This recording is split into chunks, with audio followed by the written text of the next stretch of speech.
Hey, and welcome to the highlights of episode number 178 with Marie Forleo. Some of my favorite parts of this episode were when she shares how to move through some of the common blocks and fears that can come up when you are starting your dream business. I also loved when she shared why it's okay to be multi-passionate and why the key to authentic tribe building online is being you. But there is so much more wisdom, knowledge, and inspiration that you get in the full episode. So, to listen to the full podcast and get all the info in the show notes, head on over to melissaambrosini.com/178 right now.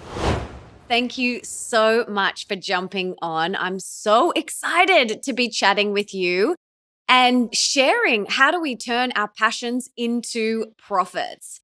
Can you take us back and tell us a little bit about your story? Because it's very easy for people to look at you and go, oh, she's an overnight success, but like an overnight success 20 years in the making. So can you tell us a little bit about your entrepreneurial journey and your story and how you got to where you are today and creating this incredible business empire that you have and impacting hundreds of thousands of people for the better around the world? Yeah, absolutely. And thank you so much for that beautiful intro. It has been a very long journey. When I graduated school, I didn't quite know where my place would be in the world. And my first job out of college was on the floor of the New York Stock Exchange. So on Wall Street, in the midst of all of that kind of chaos and people yelling and screaming. And I've always been a person who has a lot of energy. So I was like, well, this sounds like it could be fun. You literally don't sit down all day. There's no seats really. And for a while, it was great. And, I've always had big ambitions, Melissa. So I was excited because, quite frankly, in that environment, there was a huge opportunity for financial gain. The hours are somewhat limited in terms of the floor. You get there around 8 or 9, the bell rings, and then you're out by 4 p.m. But as the months went on, I started to hear this little voice inside of me that said, this isn't what you're supposed to do. This isn't it. And I was like, well, wait, I don't come from a lot of money. I'm the first person in my family to graduate from college. So there's not a lot of high education. And my parents busted their buns to even get me a college education. And here I was with a stable job, arguably a dream job on Wall Street, health insurance, a steady paycheck. And all I kept hearing was this voice that was telling me, this isn't what you're supposed to do. You should quit. So time went on, and one day I found myself on the floor of the exchange, and I started to have what I now realize was a little bit of a panic attack. Going to work every day was starting to make me physically sick because I felt so broken. I was like, what is happening? I've babysat since I was young. I'm a very hard worker. I want to work, but I'm getting sick coming to this job every day. So the next thing I thought of to do was to call my dad, because he had worked so hard to put me through school.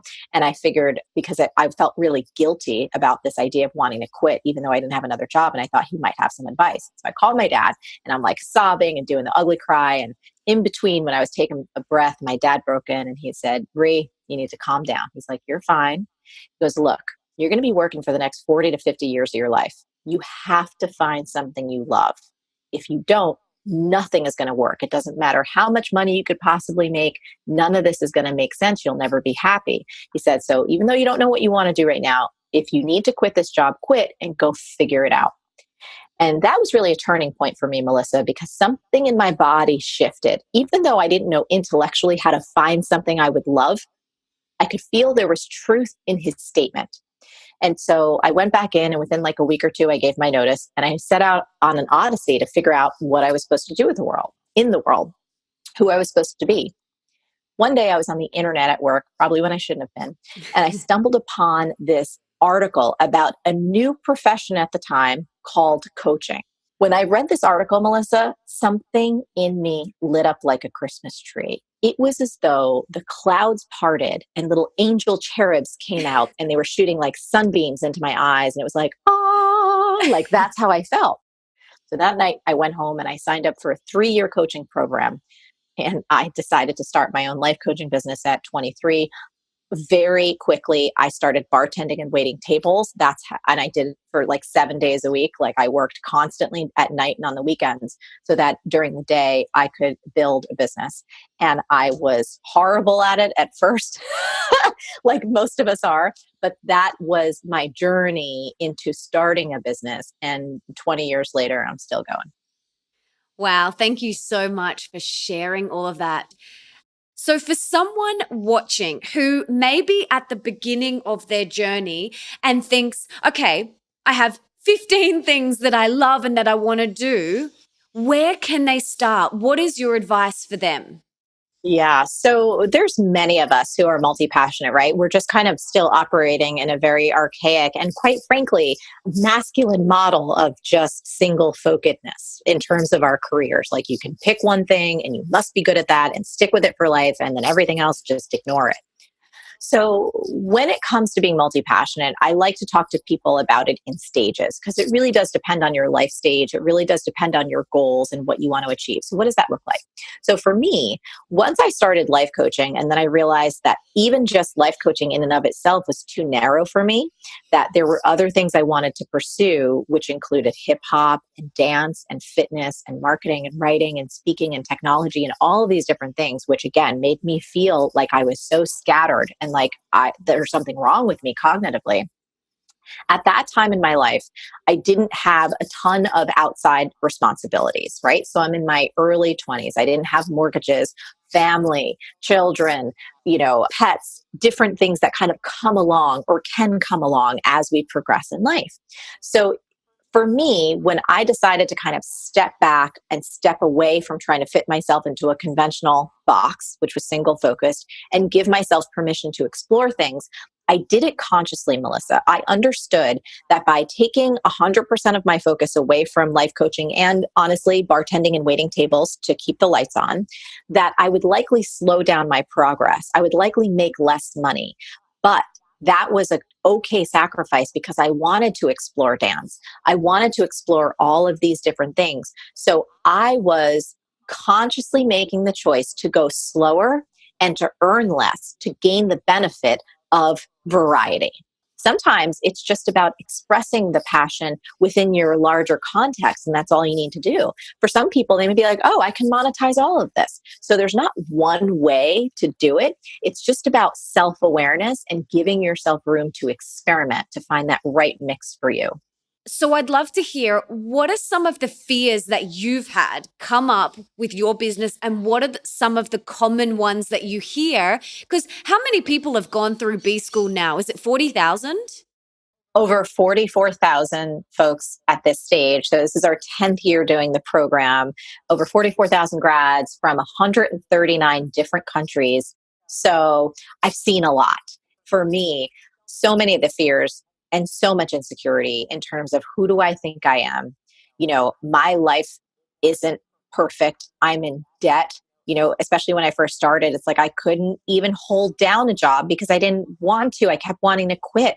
I didn't have any value to offer anyone else. Who do I think I was even attempting to share advice or to share wisdom or to share anything? Like there was so much shame and so much insecurity and so much fear around that I really can resonate with people who find themselves in that position.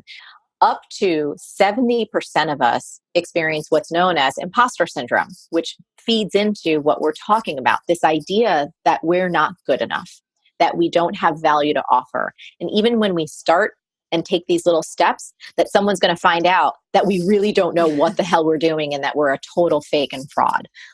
Up to 70%. Like that's a huge, huge number.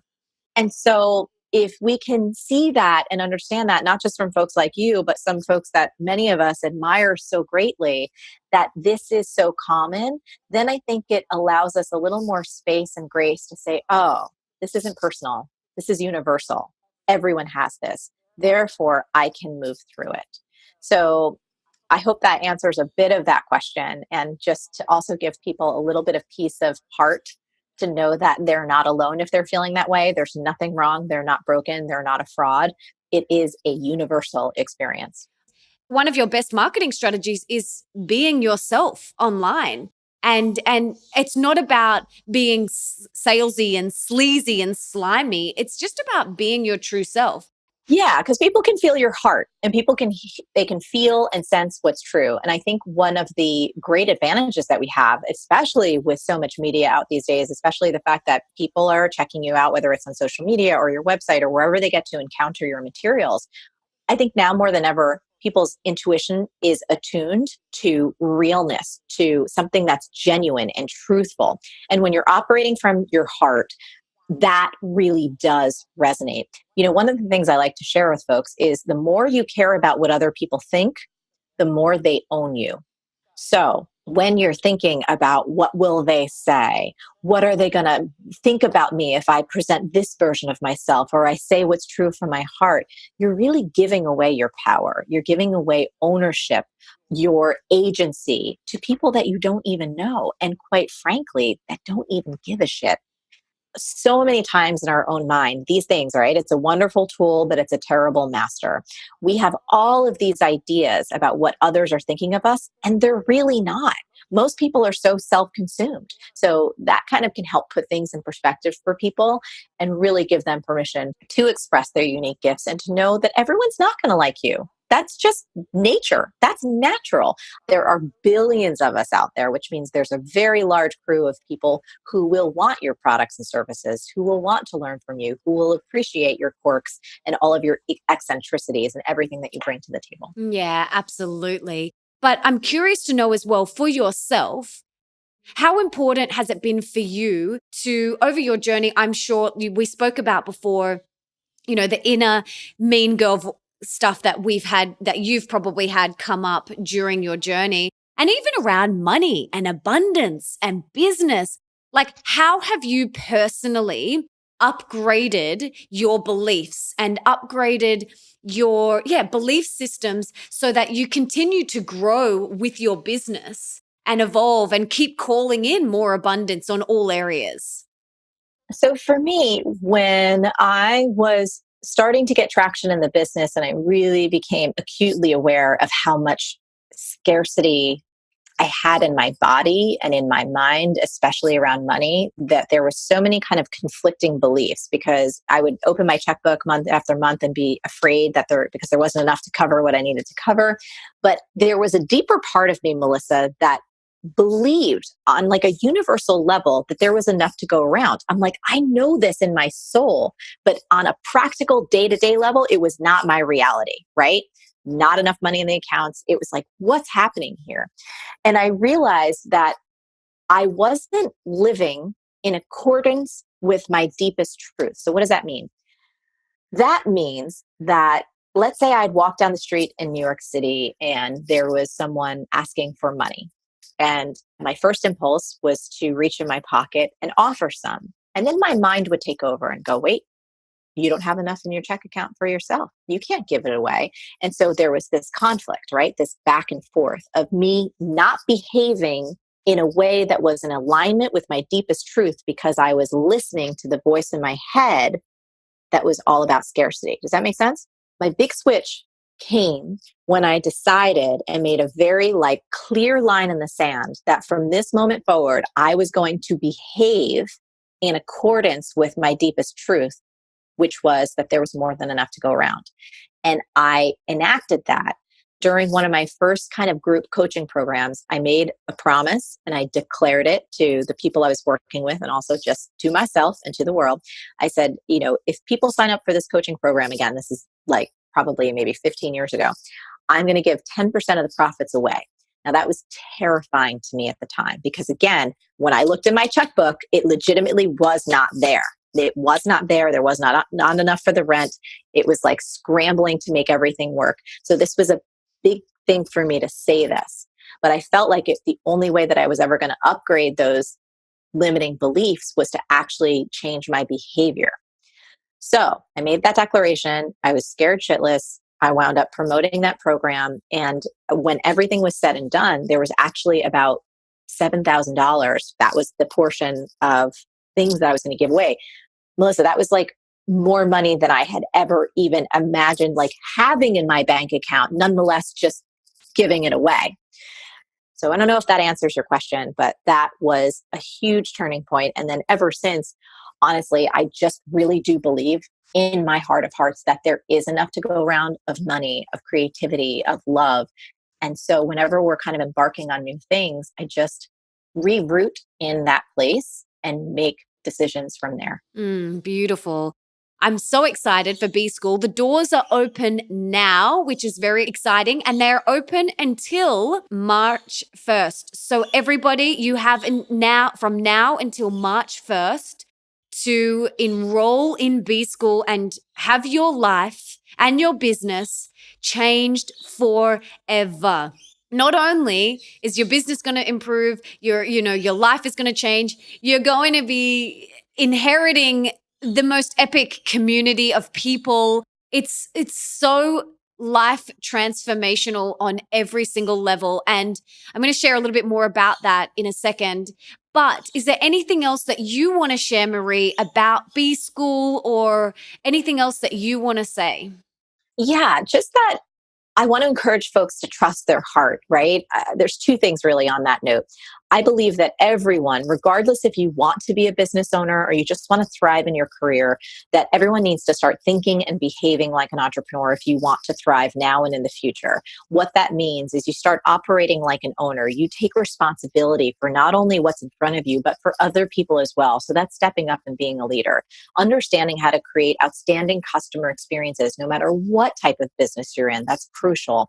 Understanding how to market and sell with heart and integrity. Again, whether that's writing emails, that's writing pitches, that's inter-company communication, that's external communication through blog posts or emails or social posts. These are skills that will serve you for life, no matter how our culture or the work landscape changes over the next 10 to 15 years. I guarantee you that these skills are what people need. And whether you learn it from us or you learn it from somewhere else, just please promise yourself that you will learn it because it will serve you. I think the second thing I want to remind folks of is when it comes to B School, two things. One, it comes with a money back guarantee. I've been doing this for 10 years in terms of B School. I've been in business for 20 years. I would not still be here if our business model was about taking from people rather than giving. We want to create an environment where as long as you're willing to do the work, as long as you're willing to actually show up and put in the work, if you feel after going through the first few weeks that it's not for you, turn in your homework. We'll give you 100% of your money back. I don't want anyone in the program who feels like we're not the right fit. So that's one, you're safe with us. And number two is you get to be a B Schooler for life. You can come back and do the program every year. You don't have to pay anymore. We're constantly looking for ways to upgrade it, to make tweaks, to make sure that the program itself on every level is as high quality and impactful as it can be. Because, business doesn't just happen in 8 weeks. It is a journey of a lifetime. And we want to support you on that journey for the life of however long you want to do what you want to do. Come join us. It could, like Melissa shared, it could change the trajectory of your life. It will change the trajectory of your life. So, like I said before, it's open now until March 1st. All you guys have to do is head to melissaambrosini.com/B School. And you can get all the information and get everything that you need there. I'm also offering some products and bonuses to help support you even more on this journey, on your B School journey, because I know what it's like. It's scary for some people. There's some people that are just so ready and they're like, I'm doing this and I'm going for it. And then there's other people that parting with that amount of money can feel really scary, or taking that leap can feel really scary. So I want to support you for having the courage to do that. And so I have created this unbeatable B School bonus package to help support you guys even more on your journey. I've offered my business bootcamp program that is a perfect complement to B School. I've also offered my Mastering Your Mean Girl meditation albums, which I created with a sound engineer in India that has binaural beats and solfeggio frequencies. And then the third thing that I am offering you guys when you head to melissaambrosini.com/B School is a live webinar with Nick, who's my beautiful husband and the CEO of my business. We're doing a live webinar where we're going to show you the inner workings of my business. We're going to take you into the back end of my business and share everything, all of our tips, our tricks, and everything that we have used to create the beautiful, thriving 7-figure business that I have now. And so you get all of that and so much more when you head to melissaambrosini.com/B school. So you have to use that link so that you get my epic, unbeatable B school bonuses. But I just wanted to say again, thank you so much, Marie.